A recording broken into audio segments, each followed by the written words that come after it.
संतुष्टि तो होना ही है। हर मंत्रालय का अपना अपना महत्व होता है, हर की खूबसूरती होती है, हर जनहित के लिए काम किया जाता है। कोई मंत्रालय किसी एक व्यक्ति को एक ही मंत्रालय मिलेगा और हर मंत्रालय हर कोई को नहीं मिल सकता। लेकिन 12 तारीख को फ्लोर टेस्ट में क्या होगा, जो सरकार हमारी है और हमारी सरकार को कोई हटाने डिगाने नहीं जा रहा, उनके पास संख्या ही नहीं है, वो तो खुद डर के भागे हुए हैं। देखिए उनकी अपनी व्यक्तिगत टिप्पणी है, उस पर मैं ज़्यादा नहीं कह सकता हूँ। लेकिन मेरी जो समझ में आती है उन्होंने बात कही है कि जो विभाग का दायित्व पहले दी जा चुकी है, उसको अगर हम अच्छा से काम किए हैं तो हम दूसरे विभाग में भी काम कर सकते हैं। रहते हैं मुख्यमंत्री जी से कल मुलाकात हुई, नाराजगी दूर हो गई क्या?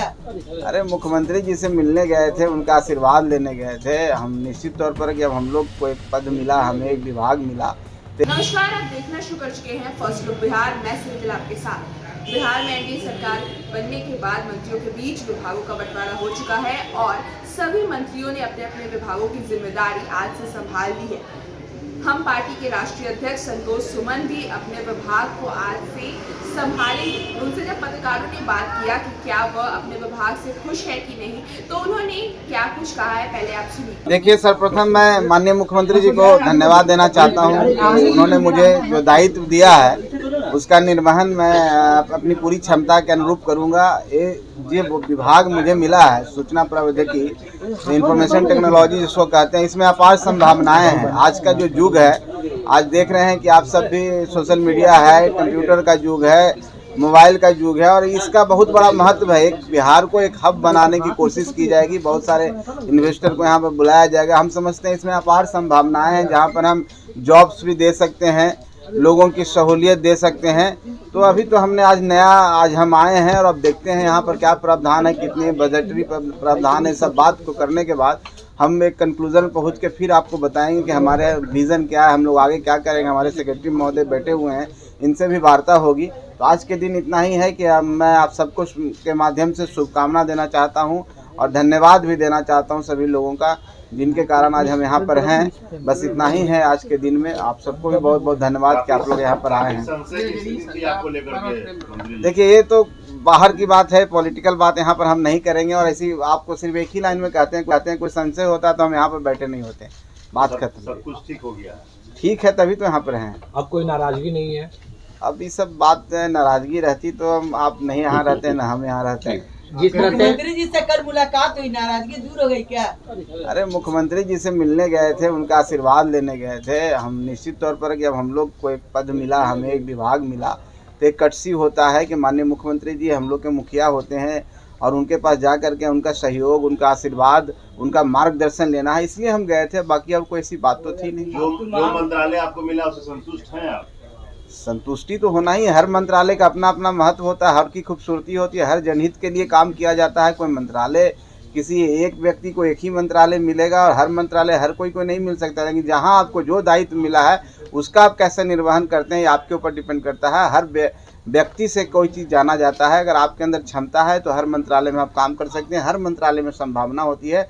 तो इस पर कोई टिप्पणी नहीं है हमारी। हम पूरा काम करेंगे, पूरी क्षमता के अनुसार करेंगे, सबके सहयोग से करेंगे। मुख्यमंत्री जी बोल रहे थे कि जो विभाग हमको मिलता रहा है वही हमारे बेटे को ही मिल रहा है, और विभाग क्यों नहीं मिल रहा है, और विभाग क्यों नहीं दिया जा रहा है हम लोग को? देखिए, उनकी अपनी व्यक्तिगत टिप्पणी है, उस पर मैं ज़्यादा नहीं कह सकता हूँ। लेकिन मेरी जो समझ में आती है उन्होंने बात कही है कि जो विभाग का दायित्व पहले दी जा चुकी है, उसको अगर हम अच्छा से काम किए हैं तो हम दूसरे विभाग में भी काम कर सकते हैं।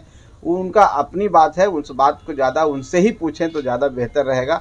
हमारे लिए इतना ही है कि आज हमारे लिए एक नया दिन है, इस दिन का शुरुआत हम अच्छे से करना चाहिए। दिल्ली जाने वाले हैं गृह मंत्री और अमित शाह से भी मुलाकात होगी। अरे ये तो औपचारिकता है। अगर हम दिल्ली जाना चाहते हैं, अगर समय मिलेगा उनसे मिलेंगे तो एक औपचारिकता है, क्योंकि हमारे गठबंधन के नेता हैं, उनसे तो मिलना ही चाहिए हम लोगों को। बाकी ऐसी कोई बात नहीं। 12 तारीख को फ्लोर टेस्ट है, क्या होगा? 12 तारीख को फ्लोर टेस्ट में क्या होगा, जो सरकार हमारी है और हमारी सरकार को कोई हटाने डिगाने नहीं जा रहा, उनके पास संख्या ही नहीं है, वो तो खुद डर के भागे हुए हैं। उनके विधायक सब इधर आना चाहते हैं तो हैदराबाद घुमा रहे हैं। रिजॉर्ट का कल्चर शुरू हो गया है। तो आप समझ सकते हैं कि क्या किनके पास बहुमत है। हमारे पास बहुमत 128 है और उससे कहीं ज़्यादा बहुमत से हमारी सरकार बच्चे की अविश्वास प्रस्ताव जो आया है उनका, वो अविश्वास प्रस्ताव गिर जाएगी। राज्यसभा में आप लोग किसका समर्थन करेंगे राज्यसभा चुनाव तो ये सब तो बात अजीब सा बात है। जो एमएनडीए में है तो किसका समर्थन आप चाहते हैं, बता दीजिए आप। सम्राट चौधरी ने कहा था कि 2 पार्टियों से ही सरकार है, बात करके मैं नहीं जानता हूं कि क्या उन्होंने बोला था। जहां तक मेरी बात है, ऐसी बात तो नहीं होनी चाहिए। और हम लोग के बीच में, हम लोग कल भी मिले हैं उनसे, सबके मिल के सबके सहयोग से सरकार चल रही है। हर व्यक्ति का अपना अपना, हर पार्टी का अपना अपना महत्व होता है और काम करता है। और ऐसी बात उन्होंने नहीं बोली है। उसके बाद भी उन्होंने कुछ बात बोली थी, जिसकी बात को अब नहीं दोहरा। जैसा कि आपने सुना किस तरह से संतोष सुमन कह रहे हैं कि उन्हें जो विभाग मिला है वह उससे कोई नाराज नहीं है। साथ ही साथ ये भी कहा कि हम विभाग के बारे में अभी जानकारी इकट्ठा कर रहे हैं, उसके बजट के बारे में जान रहे हैं, तभी हम उसके विभाग को लेकर क्या विजन पर काम करेंगे वो आपको बता पाएंगे। साथ ही साथ जीतन राम मांझी ने जो और विभागों की मांग की है एनडीए सरकार से, उस पर भी कहा कि जीतन राम मांझी का पक्ष, उनका कहने का तात्पर्य ये है कि हमें और भी विभाग मिल सकते हैं और हम उस पर अच्छे ढंग से काम कर सकते हैं। इसके साथ साथ उन्होंने अमित शाह से दिल्ली जाकर मिलने की भी बात कही है। इन सबके बीच जब उनसे पूछा गया कि 12 तारीख को फ्लोर टेस्ट में क्या होगा, तो उन्होंने कहा कि हमारी सरकार है और हम पूर्ण बहुमत के साथ जो अविश्वास प्रस्ताव लाया गया है उसमें जीतेंगे। साथ ही साथ सामने वाले दल घबराए हुए हैं, इसलिए विधायकों को वो हैदराबाद भेज रहे हैं। तो आप सभी जानते ही हैं कि क्या सीन है हैदराबाद को लेकर, ये कहते नजर आ रहे हैं संतोष सुमन। तो आपने सुना क्या कुछ कहा संतोष सुमन ने। तो इस खबर में बस इतना ही, और खबरों के लिए बने रहिए हमारे साथ। हमारे फेसबुक चैनल को लाइक कीजिए, हमारे यूट्यूब चैनल को सब्सक्राइब कीजिए। धन्यवाद।